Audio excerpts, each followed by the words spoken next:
Notre invité, c'est César Lupantia. Il est cadre de la CCU de Lambert Mende Omalanga. Lui, il est secrétaire général, secrétaire national aux droits humains pour les comptes de la CCU. Bonjour et bienvenue, César. Bonjour, merci beaucoup. Merci pour l'invitation, M. Crispin. Alors, je suis heureux de vous recevoir sur ce plateau parce qu'il y a beaucoup de sujets ce matin. D'abord, ces débats. En tout cas, c'est depuis un moment. Et au niveau de Lubumbashi, le président Tshisekedi s'est dit intraitable sur la question. Personne, à leur personne, selon ses propres mots, ne va lui faire changer d'avis. Il y aura bien évidemment changement ou modification. Et ça, c'est le peuple qui décidera. Quelle est la position? Parce que jusque-là, votre autorité morale des PIPMO, ceux qui dirigent les institutions comme les Sénats, l'Assemblée nationale, tous les poids lourds de l'Union sacrée sont silencieux. La question gêne au niveau de l'Union sacrée où on veut jouer tout simplement à l'hypocrisie. Merci beaucoup pour la question, M. Crispin. C'est vraiment une question d'actualité. Le débat aujourd'hui autour de la révision constitutionnelle, je vais d'emblée vous dire ceci. La Constitution, notre loi fondamentale, prévoit qu'elle peut être révisable. C'est-à-dire que nous avons dans cette Constitution 219 articles, la Constitution de la RDC, avec 8 titres. Et le 7e titre de notre Constitution consacre la révision constitutionnelle. Vous lisez l'article 217. On définit les organes ou les structures habilitées à initier la révision constitutionnelle. La première question qu'on peut se poser, est-ce que le président de la République est-il habilité à initier la révision constitutionnelle, oui ou non? La réponse est oui. Ce n'est pas moi qui l'ai dit, c'est la Constitution elle-même. Quand vous exploitez, vous lisez bien les dispositions de l'article 217, vous comprendrez, on parle des organes, on parle... La première institution d'ailleurs, c'est le président de la République. L'initiative de la révision constitutionnelle peut venir, du président de la République, l'une des deux chambres, avec la moitié de ses membres. Quand nous parlons par exemple le Sénat, on prend la moitié de ses membres, cette moitié peut initier la révision constitutionnelle, tout comme à la chambre basse au niveau de l'Assemblée nationale. Et aussi, il y a le peuple congolais, on parle de 100 000 Congolais à travers une pétition, peuvent initier la révision constitutionnelle.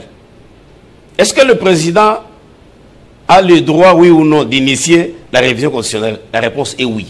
Mais est-ce que lorsque le président parle, allez-y. Lorsque le président s'exprime devant les Congolais dans les Haut-Katanga, il dit que personne ne peut m'empêcher. Pourquoi certains Congolais s'agitent? Ils s'agitent pour quelle raison? Ce n'est pas de l'intimidation telle que certains Congolais le pensent.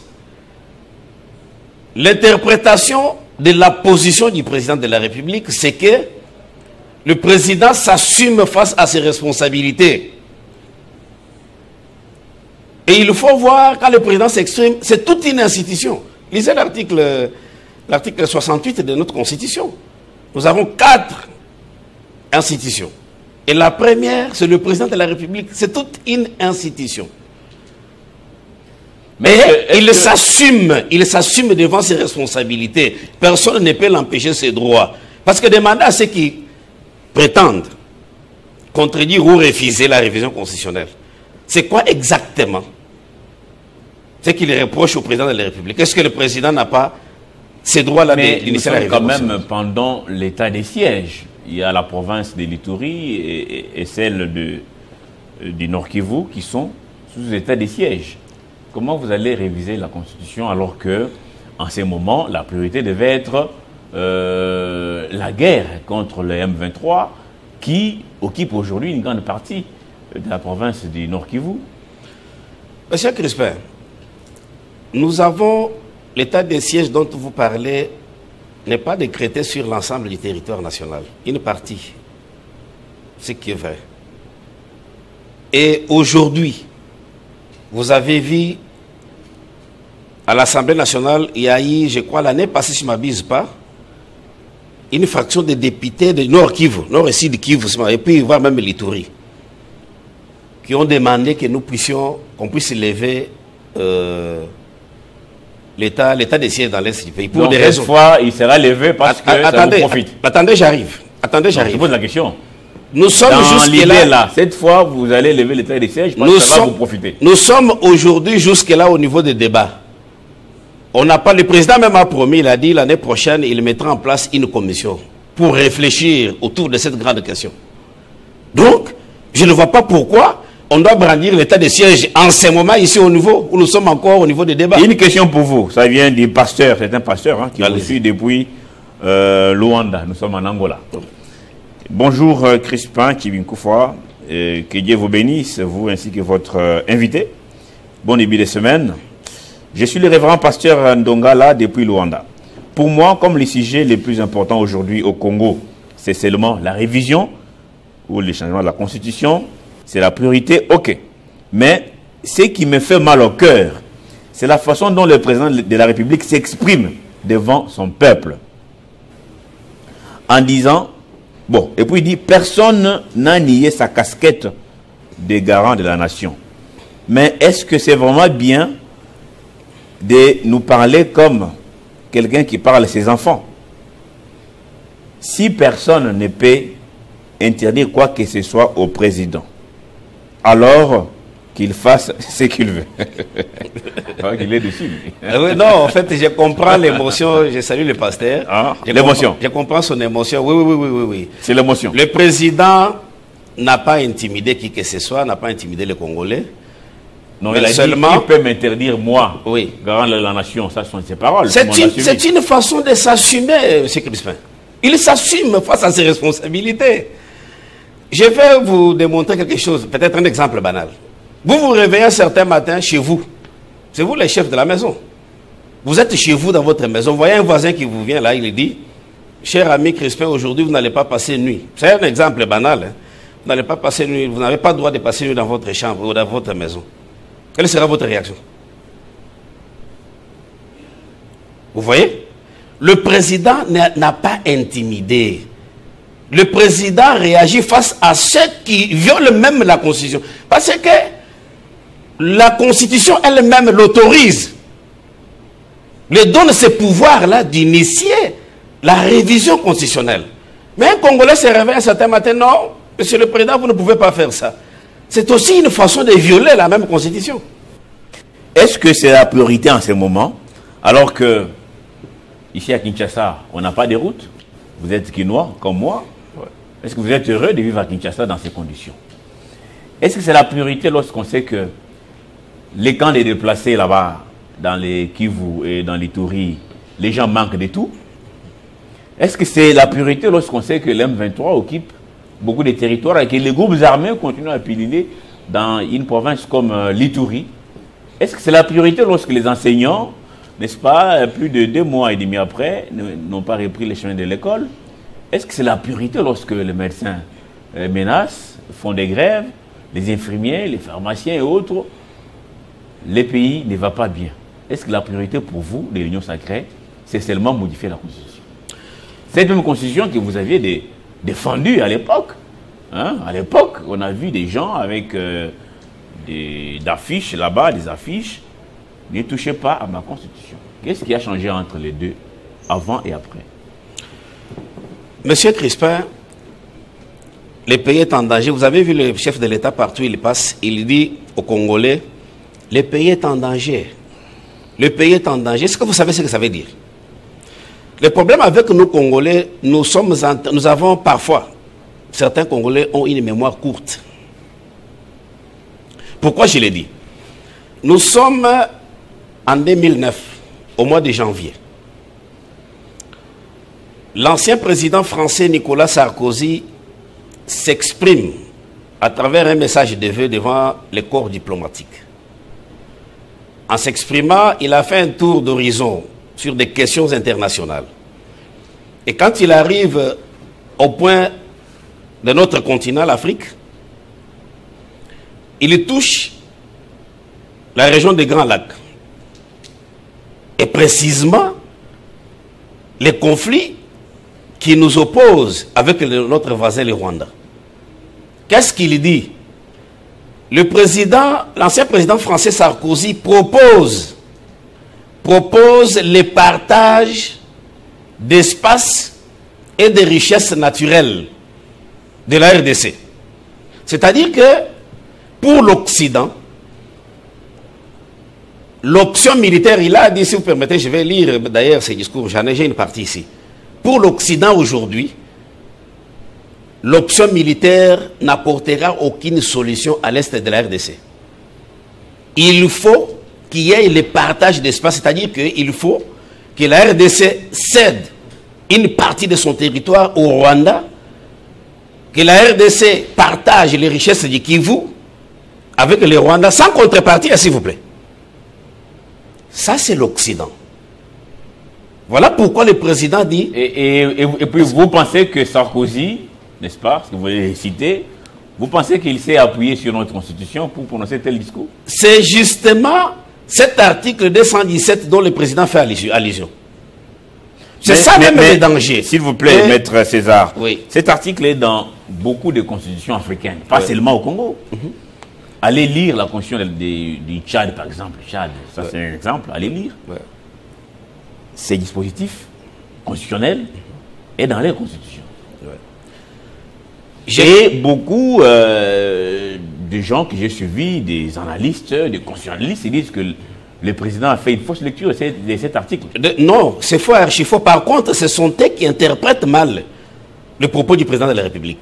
Si vous suivez l'historique de toutes ces constitutions-là, dont vous faites allusion, parce que vous êtes allé sur le système comparé, vous comprendrez que l'Occident, qui nous a colonisés pendant plusieurs années, a influencé la rédaction de toutes ces institutions-là, notamment celle de la RDC. Toutes ces institutions dont vous faites allusion, l'Occident a influencé la rédaction de ces institutions. Et donc, nous pensons, parce qu'il s'agit d'une question de souveraineté nationale, nous pensons que nous sommes en face d'un danger. Et le président de la République, M. Crispin, comme il l'a dit lui-même dans les Hauts-Katanga, il est mieux placé pour voir ces dangers. Le président de la République a ce que je peux qualifier comme, en fait, a le cou d'une girafe, donc la vision de l'aigle. Il sait voir les dangers qu'il y a. Sur le plan politique, vous avez vu, il a effectué plusieurs voyages diplomatiques. Et il ne peut pas venir devant les Congolais entrer dans les détails de ce qu'il appelle le danger. Et je vous ai expliqué ici le danger, c'est que l'Occident aujourd'hui... Il y a des questions pour vous ici, Maître César. Oui. Nathan Pinga, lui nous suit depuis la ville de Chikapa, c'est au Kasaï, l'une des nouvelles provinces démembrées. Au Kasaï, il dit, demandez s'il vous plaît à votre invité, M. Tchibinkoufoua, est-ce que c'est la Constitution qui empêche le président de payer les enseignants? Ça, c'est une question, parce que vous dites, la Constitution vous bloque. Est-ce qu'elle vous a bloqué pour payer les enseignants? Je dirais même pour moderniser la ville de Kinshasa, par exemple, ou les salubrités. C'était ma question, vous n'avez pas répondu d'ailleurs à ça. Non, je voulais... Et quelqu'un nous la repose. Est-ce que la Constitution vous a empêché, vous, des Lions Sacrés, de payer les enseignants qui réclamaient à peine $500, même les 100 000 francs promis par Vital Kamere au banc syndicaux, ce n'est pas payé. Hein? Je vous réponds en vous disant ceci. Ouais. La Constitution ne bloque pas le paiement des enseignants. Mais je vais vous dire quelque chose. Ouais. En économie, on nous dit ceci. La satisfaction d'un besoin crée un autre. Dans les régimes passés, les enseignants qui grèvent aujourd'hui, parce que c'est un droit, ne touchait pas ce qu'il touche aujourd'hui. Mais les taux, il faut, s'il vous plaît. Il faut voir les taux du dollar, M. César. Je vais vous dire ceci. Allez-y. Aujourd'hui, ces enseignants-là savent que il n'y a pas 10 ans passés, ils ne touchaient pas ce qu'ils touchent aujourd'hui. Ce qui est vrai. Le gouvernement est en train de travailler là-dessus. Non, comparez ça par rapport au taux du dollar. Comme ça, on est sur la même longueur d'onde. Bien sûr. Oui. Dans les budgets actuels, les prévisions budgétaires de 2025, tout est prévu. Vous verrez que le gouvernement est à chef d'œuvre en train de travailler pour améliorer les conditions des Congolais d'une manière générale. Et je vais aller plus loin, parce que vous revenez sur la question aussi de la vie de Kinshasa. Je soutiens le présidentialisme pour la RDC. C'est-à-dire? C'est-à-dire que le parlementarisme a démontré ses limites. Dans l'opinion publique, tout doit être fait par le président de la République. Tout. Parfois, on oublie qu'il y a un gouvernement. Et il y a un chef du gouvernement. Et il y a les ministres sectoriels. Et il y a un gouverneur. Il y a un gouverneur. L'opinion oublie parfois ça. Alors, face à cette opinion, nous pensons que, comme le chef de l'État, il est le seul comptable devant la population congolaise, nous soutenons, moi personnellement, je soutiens le présidentialisme, parce que le parlementarisme a démontré ses limites. Et j'ajoute un élément. Nous n'encourageons pas ce qui se passe aujourd'hui dans la vie de Kinshasa. Monsieur Crispin, je suis d'avis que, avec la démocratie, à la européenne, on ne peut pas développer la RDC. La démocratie à l'occidental. À l'occidental, on ne peut pas développer un pays comme la RDC. Il faut parfois une dose de dictature nécessaire au service de la raison. Parce que les choses qui se passent dans ces pays, des antivaleurs dans plusieurs secteurs, nécessitent qu'il y ait certaines mesures draconiennes pour redresser donc les vous choses. Voulez toucher à cette constitution pour imposer la dictature. On n'impose pas la dictature. Le peuple va décider de ce qu'il voudra pour son avenir demain. Parce qu'au finish, la souveraineté, ou le dernier mot si vous voulez, appartient au peuple congolais. Il y a Crispin Kachama qui nous suit depuis Loya, c'est chez vous, non, au Sankourou. Bien sûr. Il dit, je salue, il salue le pasteur Nongala de l'Angola qui venait d'intervenir. Il dit que le chef a toujours raison. Ça, c'est dans quoi? Dans nos coutumes, c'est ça? Oui. Le chef a toujours raison. Qu'il ait haussé la voix ou baissé la voix, là n'est pas le problème. Il dit que le pasteur garde son mal en patience. Lambert Mende, l'un des législateurs de cette loi fondamentale, rassemble des éléments pour venir nous éclairer sur son point de vue. Lambert Mende ira s'embêter au Sankourou. La lutte contre les externalités vient de commenter. Bon, en fait, c'est son point de vue en tout cas. Lui, il vous soutient.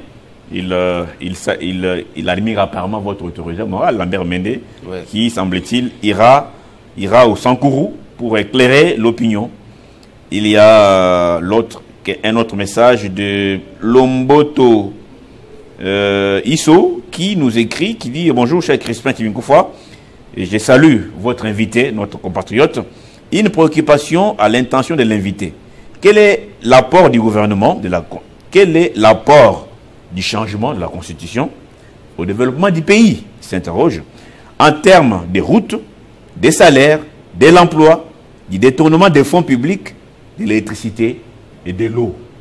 Cher César, on vous suit beaucoup ce matin. Dites aux Congolais qui nous suivent, quel est l'apport du changement de la Constitution par rapport au développement du pays?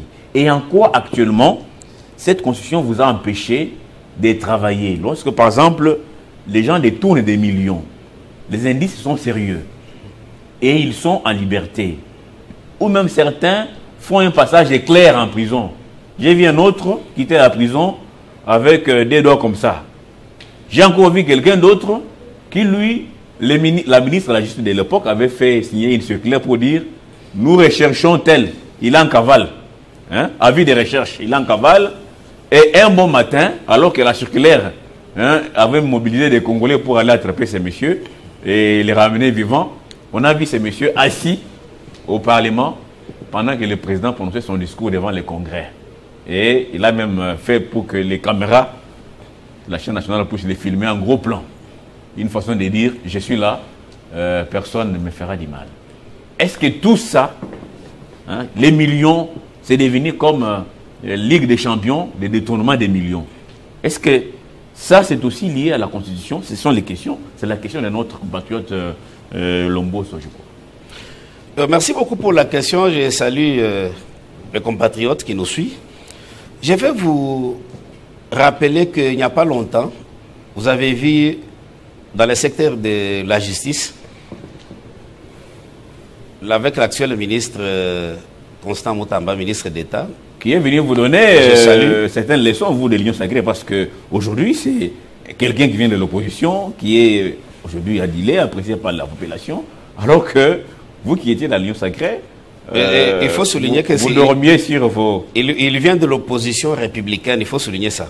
Parce qu'aujourd'hui, beaucoup de compatriotes, certains compatriotes, qui sont frustrés, se font passer d'opposants. Nous avons besoin, dans ces pays, dans ces grands Congo, d'une opposition républicaine. Je crois que c'est de cette école où provient l'actuel ministre d'État, qui fait bien sûr la fierté de la jeunesse congolaise. Ce que nous saluons à lui, c'est le patriotisme. Vous pouvez être de l'opposition, mais dès lors que vous avez l'amour de ces pays, moi je ne vois pas, parce que l'opposition en soi, c'est quoi? Nous voulons, il faut qu'il y ait une opposition pour booster le développement, pour booster le gouvernement à agir en faveur de la population. Mais ce que nous refusons, c'est que vous êtes frustrés, mais vous voulez vous faire passer d'un opposant. Il y a beaucoup d'entorses et dans notre code pénal et dans cette même constitution que le président a initié la révision. Il faut nécessairement revoir, c'est ce qui justifie même les états généraux de la justice qui ont été organisés au ministère d'État, par le ministre d'État, ministre de la Justice. Et vous verrez qu'après,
Retrouvez Télé 50 sur Facebook, le décryptage de l'actualité avec de professionnels en politique, l'économie, l'environnement, la culture, le sport et autres.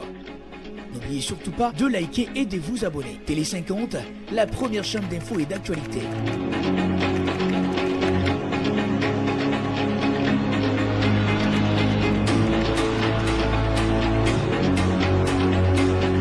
Télé 50, simplement congolais.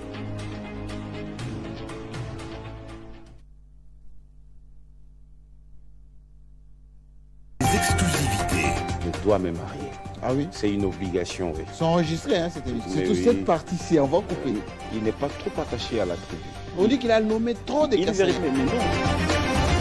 Parce que nous vous aimons, nous vous donnons le meilleur de nous-mêmes. Les débats républicains. Comment contrer les Congo? Non mais il faut... Alors vous n'avez pas dit cette loi-là? Les reportages choc.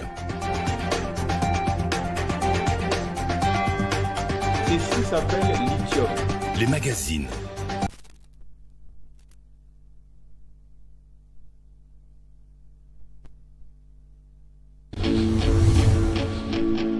Retrouvez Télé 50 sur Facebook, le décryptage de l'actualité avec de professionnels en politique, l'économie, l'environnement, la culture, le sport et autres.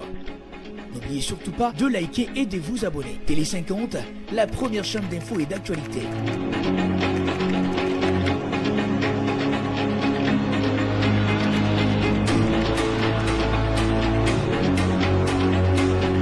Télé 50, simplement congolais.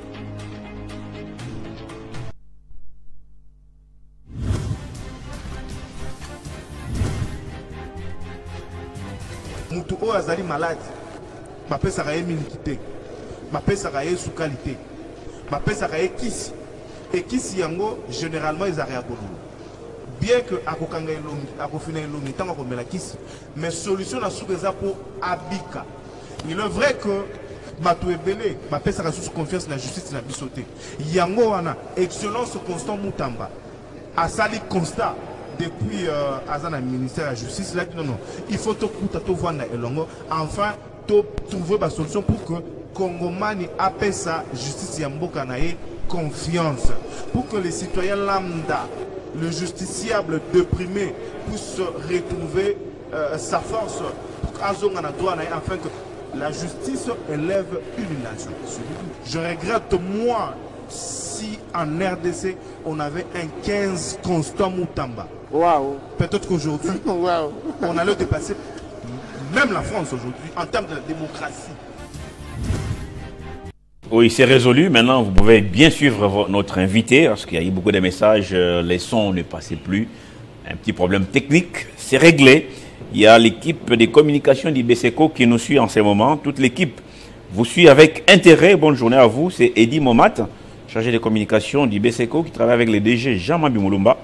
J'espère que bientôt, là, les 5 territoires seront relancés avec des écoles, des bâtiments administratifs, des centres de santé qu'il faille aussi équiper. Il y avait la question des compatriotes qui s'interrogeaient si c'est à cause de la Constitution qu'il n'y a pas de routes, pas d'emploi, qu'il y a beaucoup de détournements de fonds, et il n'y a pas d'électricité, pas l'eau potable. Et il y a aussi la question des Gali depuis Yaoundé qui demande, Chibinkoufa demandait à votre invité, quelle est la constitution que l'actuel président disait 1. Ne touchez pas à ma constitution. 2. Le problème de la RD Congo n'est pas la constitution, mais plutôt les sociales. Alors qu'aujourd'hui, quelle est la situation sociale du Congolais? Est-ce que retirer l'état des sièges permet aussi l'M23 et l'armée rwandaise de se retirer si la constitution est révisée ou chargée, ou changée plutôt? Ce sont beaucoup de questions et je vais vous lire d'autres questions qui nous viennent de Kampala. Nous sommes en Ouganda. Votre invité, lui dit, souffre du syndrome de Stockholm. Vous connaissez? Votre invité souffre du syndrome de Stockholm, c'est-à-dire il est nostalgique à la dictature de Mobutu. C'est très déplorable qu'un jeune puisse copier les habitudes des vieux avec ses analyses. En plus, les jeunes est du Sankuru, une province qui n'a rien bénéficié de ces gouvernements. Et c'est vrai qu'au Sankuru, il n'y a même pas 1 centimètre de route goudronnée. D'ailleurs, à Lodja, vous atterrissez en brousse. Je ne sais pas par quel miracle les pilotes se posent à l'aéroport de Lodja. Tous les projets sont soit détournés, soit sabotés. C'est ça, Lobamba. À vous. Ce sont les gens qui nous suivent. Hein. Bien sûr. Je salue les compatriotes et je respecte l'opinion de chacun. Nous sommes en démocratie. Allez-y. Je crois que j'étais en train de vous répondre tout à l'heure en vous disant que aujourd'hui, ce n'est pas la Constitution qui bloque ou le gouvernement stagne, ne travaille pas. Le gouvernement est en train de travailler. Il y a beaucoup d'actions qui sont en train d'être posées. Ce qu'il faut saluer en politique, M. Crispin, c'est la volonté. La volonté qui manque à ce gouvernement. Non, non. Cette volonté se manifeste par des actions qui doivent être posées sur terrain en faveur de la population. Parce qu'au finish, la finalité de toute action gouvernementale, c'est quoi? C'est le bien-être de la population. Les actions qu'on ne voit pas au Sankourou, c'est long, Pichou, depuis Kampala, mais moi aussi, en tout cas, pour avoir été au Sankourou, je peux confirmer qu'au Sankourou, le gouvernement ne fait pas grand-chose au Sankourou, franchement. Hein? Est-ce que les Sankourois sont fiers de ce gouvernement? Même si votre autorité morale est élue tous les 5 ans. Oui, mon autorité morale est élue parce qu'il est très très proche de sa base. Hein. Juste la proximité suffit pour être élu. Qu'est-ce qui s'est fait au Sankourou? Pardon? Qu'est-ce qui s'est fait au Sankourou? Je dois vous dire ceci. Il est vrai qu'après le démembrement, jusqu'ici, nous n'avons pas encore connu beaucoup d'actions en termes de développement. Au Sankourou? Au Sankourou. Depuis le démembrement jusqu'à ce jour, nous avons 4 gouverneurs. Qui ont dirigé le Sankourou? Qui ont dirigé le Sankourou.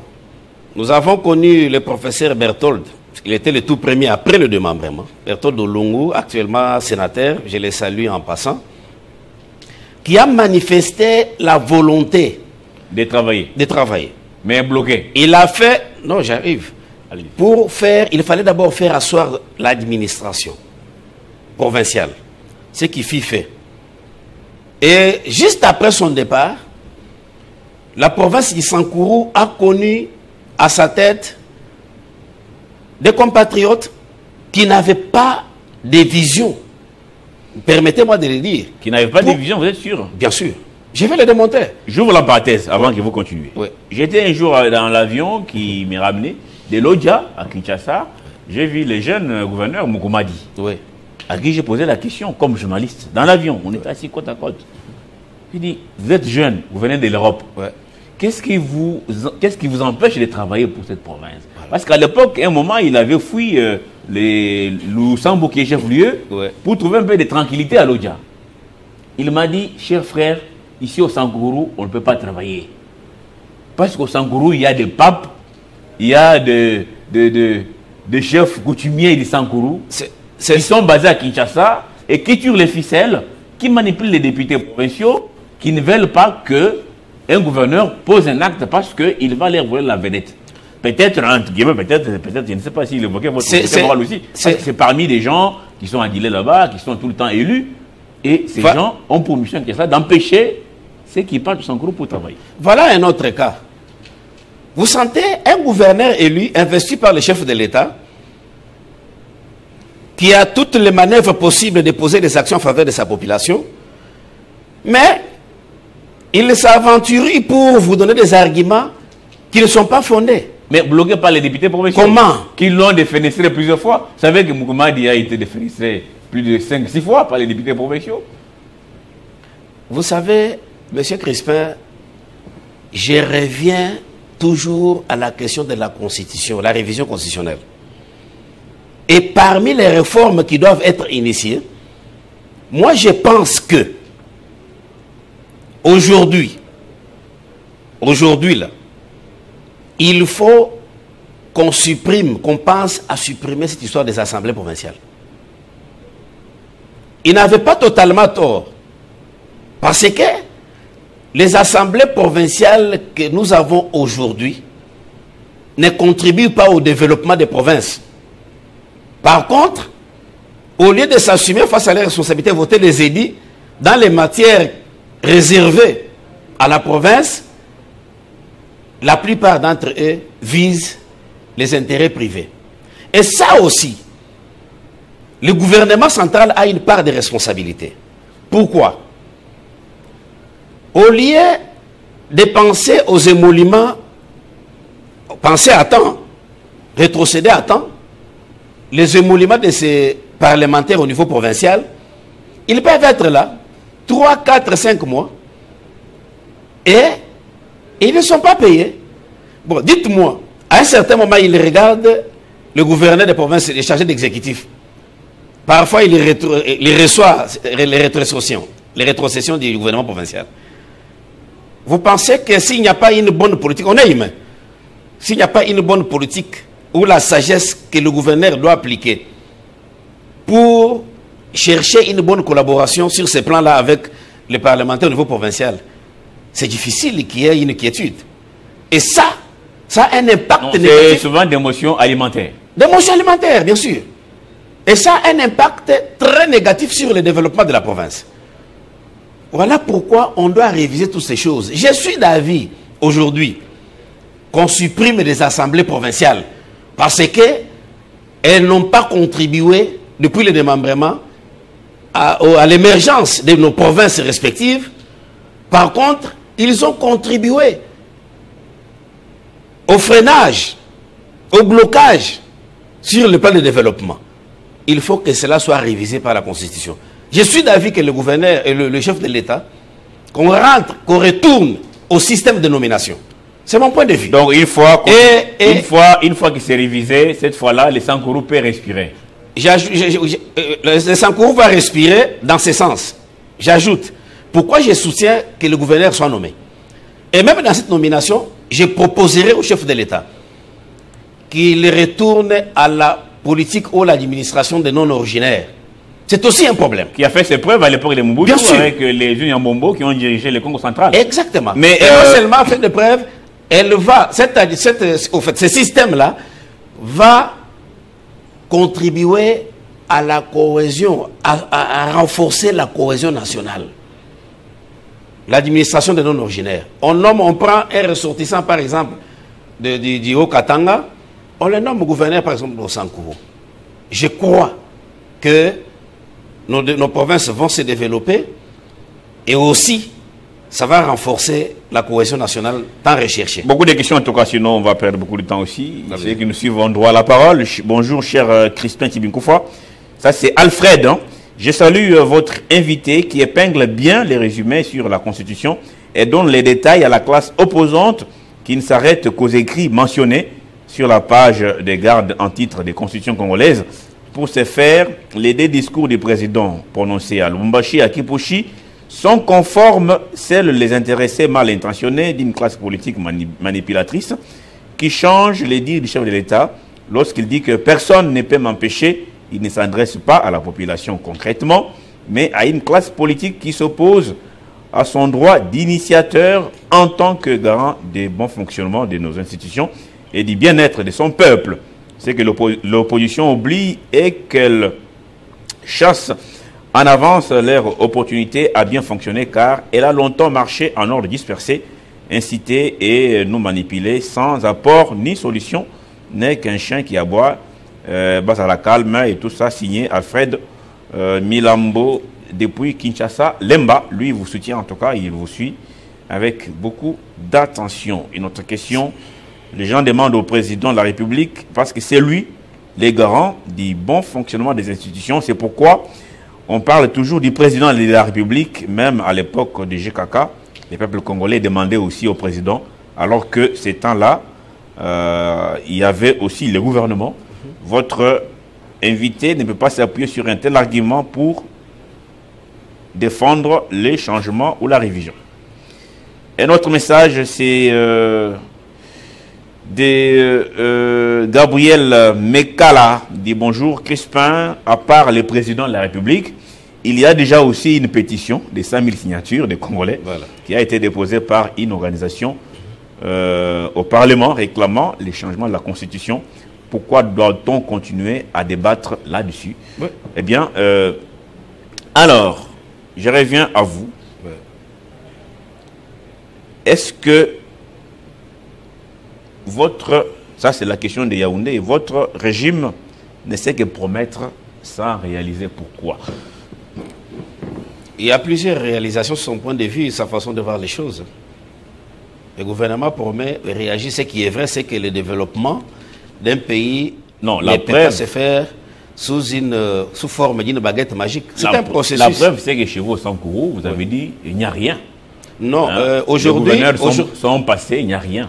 Même les projets récemment annoncés avec pompe, la construction d'un aéroport, semble-t-il, l'argent a été détourné. Par qui? Je ne sais pas. Non, vous êtes journaliste, il faut toujours bien fouiller les informations. L'argent est prévu, il y a une ligne budgétaire pour la construction des aéroports, non seulement l'aéroport de l'année. Là, d'ailleurs, nous saluons le chef de l'État et nous voulons que ça se concrétise vite. Les Congolais ont besoin de voir un changement.